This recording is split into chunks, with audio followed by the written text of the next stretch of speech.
ኢትዮጵያ ኤርትራ ነጻነታ ክሳብ ዝረኸበትሉ ክሳብ 1983 ዓመተ ምህረት 97 ሚእታዊ ዝኸውን ናይ ወጻኢን ኣታዊን ንግዳ ተሳልጥ ዝነበረት ካብ ነጻነት ኤርትራ ንድሓር ወደብ አልቦ ዝኾነት ኢትዮጵያ ዓሰብ ብኺራይ ክትጥቀም ጸኒሓ እያ።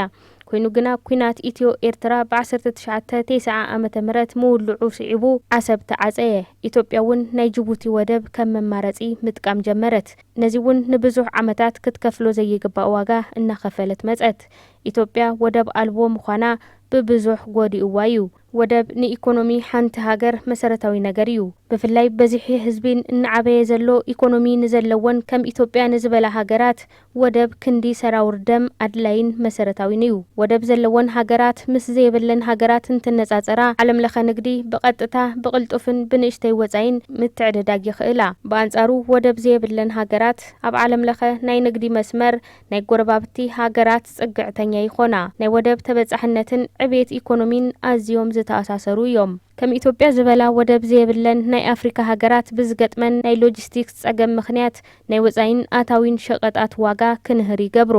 ባንኪ ዓለም ብኣቆጻጽራ ኣውሮፓ 2014 ዝገበሮ መጽናዕቲ ከም ዘርእዮ ወደብ ዘይብለን ሃገራት ኣፍሪካ ምስ ወደብ ዘለወን ሃገራት ኣፍሪካ እንትወዳደራ ብዓለም ለኻዊ ንግዲ ናይ ሎጂስቲክስ ወጻኢአን ብ3 ዕጽፊ ይውስኽ። እዘን ወደብ ዘይብለን ሃገራት ወደብ ካብ ዝረኽባሉ ሃገር ናይ ጉምሩክ ስነ ስርዓት ንምሕላፍ ብዘጋጥመን ናይ ምጉታት ምኽንያት ኣብ ናይ ወጻኢ ንግደን ጽዕንቶ ይፈጥረለን። ኢትዮጵያ ወደብ አልቦ ምዃና ኢኮኖሚያዊን ብሄራዊን ድሕንነታ ኣብ ውሽጢ ሓደጋ ክወድቕ ኪኢሉ እዩ።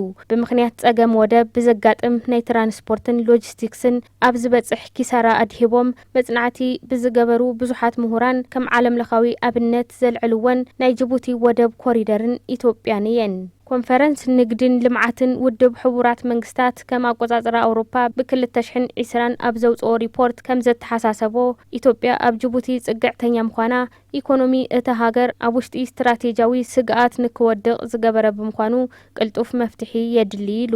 ብሓፈሻ ሕቶ በሪ ባሕሪ ኢትዮጵያ ናይ ምፍታሕ ጉዳይ ካብ ኢኮኖሚ ሓሊፉ ብሄራዊ ድሕንነት እታ ሃገር ካብ ሓደጋ ናይ ምድሓን ረብሓ ዘለዎ እዩ። ብምዃኑ እውን ኩለን ሃገራት ቀርኒ ኣፍሪካ ሕቶ በሪ ባሕሪ ኢትዮጵያ በዚ ኣገባብ ተረዲአን ብሰላማዊ መንገዲ በሪ ባሕሪ እትረኽበሉ መፍትሒ ምእላሽ ንጽባሕ ዘይበሃል ዕዮ ገዛ እዩ።